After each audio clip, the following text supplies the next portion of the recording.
Eu sei que essa parte de matemática incomoda vocês um pouco mais, mas nada que um pouquinho de exercício não vai resolver, meus queridos. Garanto.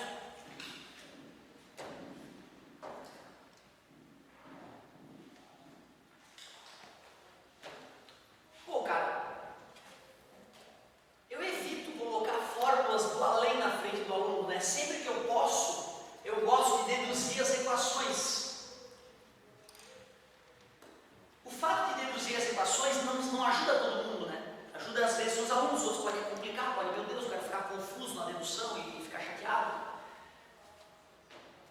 Então é o seguinte, ó, eu vou te apresentar as equações, vou deduzir elas rapidamente, mas se tu não entendeu alguma passagem da dedução, não fica chateado. Tu pode ir muito bem no vestibular sem saber a origem da fórmula. O bacana é que eu te mostrando a origem da fórmula, eu já estou exemplificando a questão, na verdade. Então prestem atenção, olha que interessante o que eu vou mostrar para vocês. Vou fazer um espelho côncavo genérico. Vou botar um objeto diante desse espelho côncavo. Esse espelho ele tem que ter o centro de curvatura, né? Deixa eu ver aqui. 1, 2, 3, 4, 5 e um pouquinho. Aqui está o centro de curvatura. Aqui no meio está o foco. Ali está o vértice. Nós sabemos que o raio que chega paralelo sai pelo foco. Nós sabemos que o raio que atinge o vértice se reflete com o mesmo ângulo. Eu pego esse tamanho, duplico e faço o desenho. E ali está a imagem. A gente vai começar a chamar de O a altura do objeto. Tudo bem para vocês? Nós vamos começar a chamar de I a altura da imagem. Nós vamos chamar a distância do vértice até o objeto de P, P de posição. E nós vamos chamar a distância do vértice até a imagem de P', posição da imagem. Beleza? O não vai ser mais objeto, vai ser a altura dele. I não vai mais ser a imagem, vai ser a altura dela. P, posição. P', posição da imagem. Vocês estão enxergando dois triângulos retângulos ali? Triângulo retângulo tem um certo ângulo aqui, né? Concorda comigo? Aqui também, né? Tem outro triângulo retângulo, né? E esse ângulo é o mesmo, né? Concorda? Porque o ângulo de incidência é igual ao ângulo de reflexão, né? Se os triângulos têm um ângulo de 90 graus e um ângulo alfa, tu aceita que o terceiro ângulo também tem que ser igual? Triângulos que têm os ângulos internos iguais são ditos semelhantes. E triângulos semelhantes têm seus lados Tu aceita então que existe proporcionalidade entre esse e esse? Então veja se tu concorda comigo. I dividido por O é igual a P sobre P', por semelhança de triângulo. Tu vê, cara, essa fórmula nasceu da semelhança de triângulo, a coisa mais básica que tem na matemática. Mas não vai ter problema, tu vai ter essa fórmula sempre que tu precisar à disposição, exceto, obviamente, no ITA, né? O vestibular do ITA ele não fornece fórmula nenhuma. No resto do Brasil, toda a galera fornece essas fórmulas, sem problema. Só tem um detalhe: o Gauss, que foi o cara que desenvolveu essas equações, o alemão Gauss, ele disse que se a coisa está apontando para cima é positivo, se está apontando para baixo, a imagem está de cabeça para baixo, né? Então ela é um número negativo.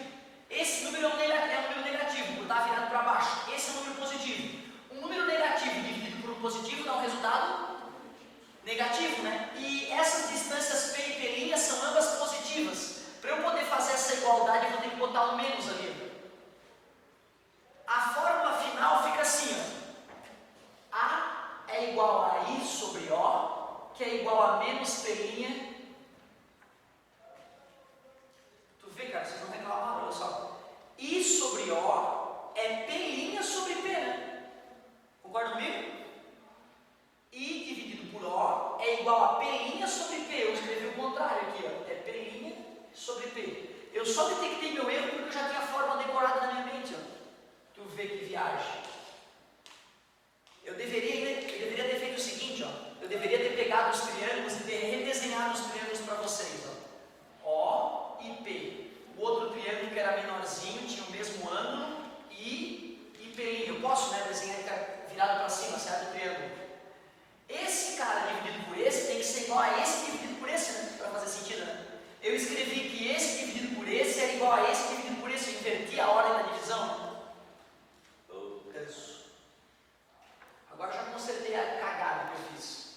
Vamos dar nome aos bois ali? I, a altura da imagem.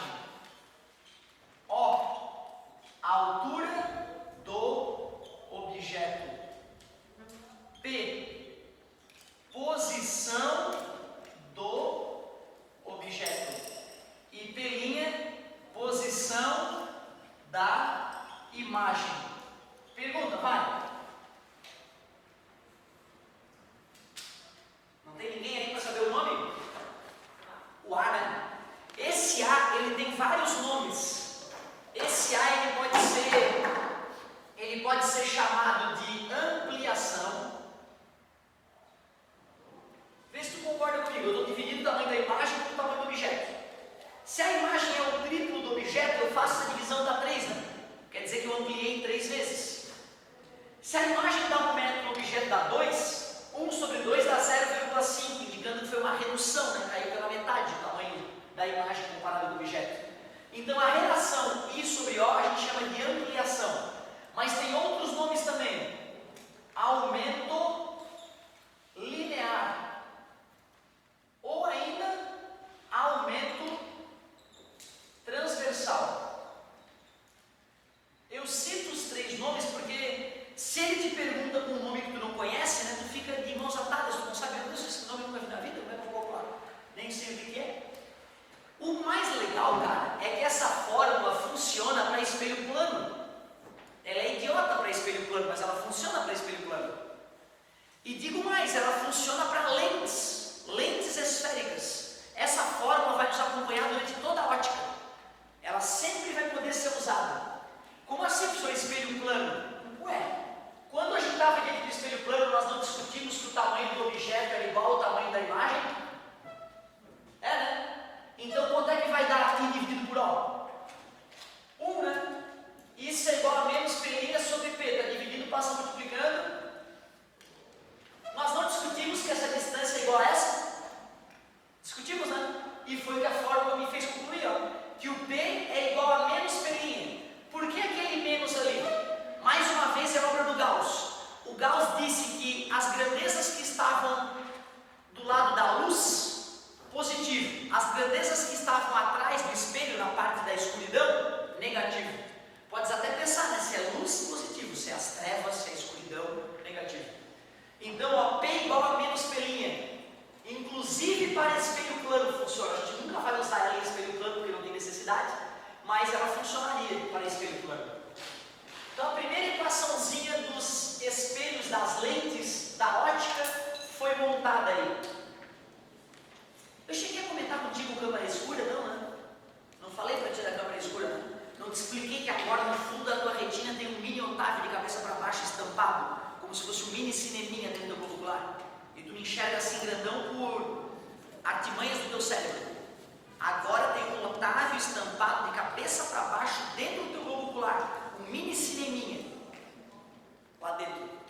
O teu globo ocular é como uma câmara escura, né? Depois eu falo um pouquinho disso. Essa fórmula também funciona para câmaras escuras. Depois eu discuto isso. Mas antes eu quero fazer uma outra equação aqui.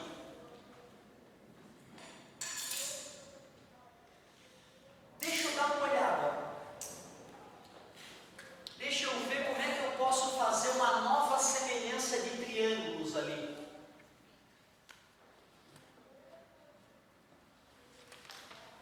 Vê se vocês concordam comigo. Esse ângulo aqui, ó, tem que ser igual àquele ângulo ali, né? São chamados ângulos opostos pelo vértice, quando duas retas se cruzam, né? Esse ângulo é igual a esse ângulo é igual àquele, ângulos opostos pelo vértice, tudo bem para vocês? Então eu posso enxergar um triângulo retângulo nessa parte aqui, e eu posso enxergar um triângulo retângulo pequenininho ali também, né? Concorda comigo? Deixa eu copiar esses triângulos para ficar mais fácil de entender. Um esse tamanho é o O, esse tamanho é o F, tudo bem para vocês? A distância focal. O outro triângulo que se formou é aquele triângulo pequenininho ali, ó. Ele também é um triângulo retângulo, ele continua tendo aquele ângulo que é igual àquele cara ali de cima. Esse tamanho é o I. E quem é aquele tamanho ali? Alguém poderia me ajudar? Que tamanho é esse aqui, ó? F sobre 2. Quase. Esse tamanho todo é o P', né, gente? Tudo bem para vocês? É até onde a imagem está. E esse tamanho quem é? Do vértice ao foco. É o F, né? Então, quanto é aquele tamanho ali? P' menos F, aceitas? Aquele tamanhozinho ali é o P' menos F. P' menos F. Que semelhança de triângulos eu posso criar aqui? Quero ver se tu me ajuda. Tu vê que é perigoso, e um triângulo está girado em relação ao outro aí. O dividido por I, ou I sobre O. I sobre O é igual a quem sobre quem? P' menos F, obrigado, sobre F. Show de bola. Honesta a equação que a gente fez. Mas I sobre O eu posso trocar por... Posso, né? I sobre O eu posso trocar, né? Por menos P' sobre P, concorda comigo? Então vai ficar menos P' sobre P é igual a P' menos F sobre F. Eu posso fazer a multiplicação cruzada ali sem problema, né?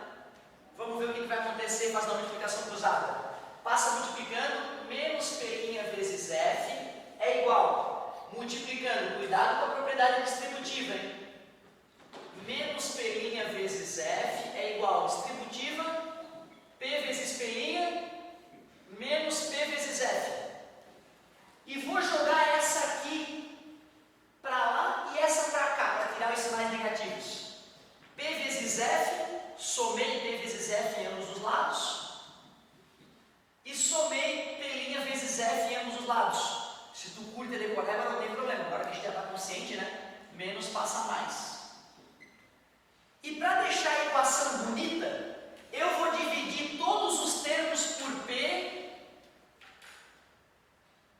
vezes P' vezes F. Eu vou dividir todos esses termos por aquela expressãozinha ali. Vamos ver o que vai acontecer. Ah, tem um detalhe, ó. Cometi um engano na dedução. Tudo que eu falei para vocês é honesto. Só tem um detalhe. Da onde veio aquele menos ali, meus amigos? Por que eu coloquei aquele menos na equação anterior?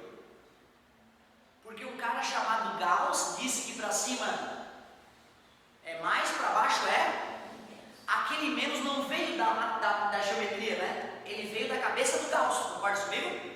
Quando eu trouxe esse menos daqui para cá, eu cometi um sacrilégio.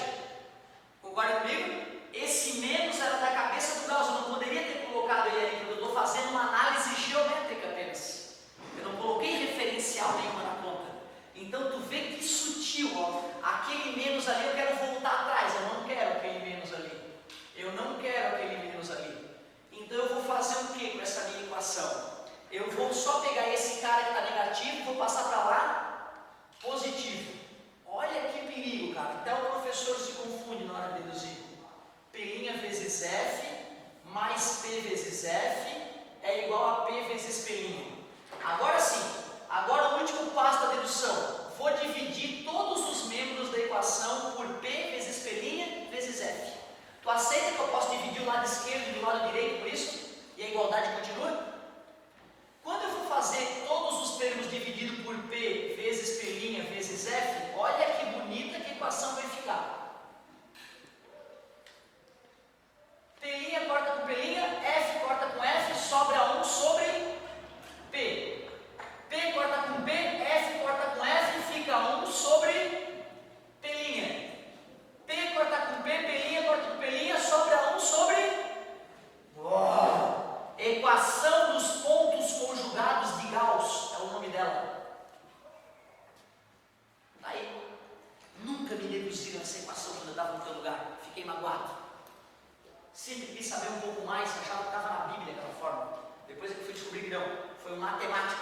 grosso chamado Gauss, usando semelhança de triângulos, que definiu essa forma.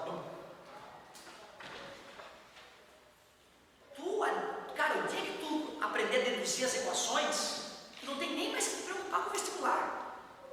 Para quem deduz a equação, o vestibular é piada.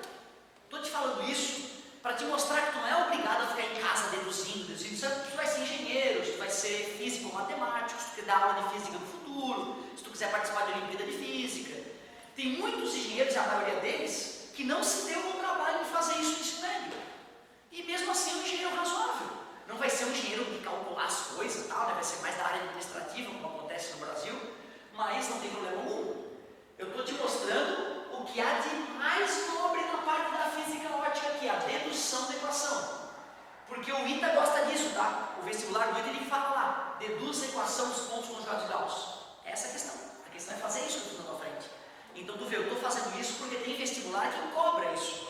Então, para eu poder dormir tranquilo, eu me sinto obrigado a demonstrar para ti as equações.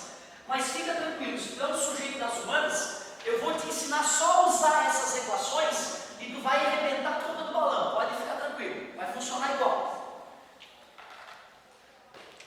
Beleza, galerinha? Então, sofremos um pouquinho ali para deduzir as duas equações importantes para os espelhos esféricos. E agora eu quero exemplificar a aplicação dessas equações, que é realmente mais importante ainda do que saber deduzir. Queria que tu percebesse, eu só usei semelhança de triângulo para fazer as deduções. Aliás, deixa eu aproveitar que eu estou aqui. De acordo com o Gauss, que foi o cara que inventou essas equações, para cima, para baixo, que nem plano cartesiano, né? O eixo X, né? O eixo Y, perdão, para cima é mais, para baixo é menos, né? Tranquilo. Tudo que mede na vertical vai ser assim. Só que só tem duas grandezas que medem na vertical, o I e o O, que são alturas.